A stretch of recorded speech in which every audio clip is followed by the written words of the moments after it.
দিদি দিদি ও দিদি, আজকে ঘরে পাতা দই আছে, বলো তো এই দইটা দিয়ে কি করা যায়?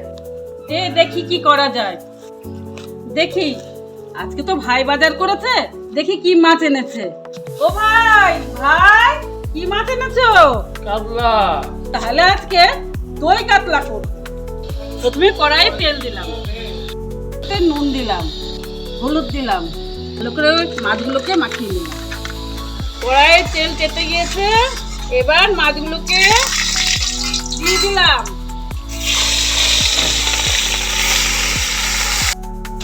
কাতলা মাছ বেশি ভাজবেন না। মাছগুলোকে এবার তুলে নিলাম।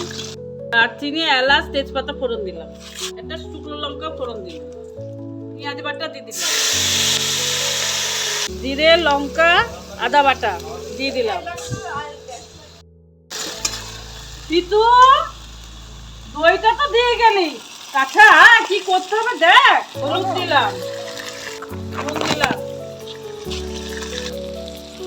বাবা নেচে নেচে দই ফাটানো হচ্ছে, এবার দইটা ঢেলে দে।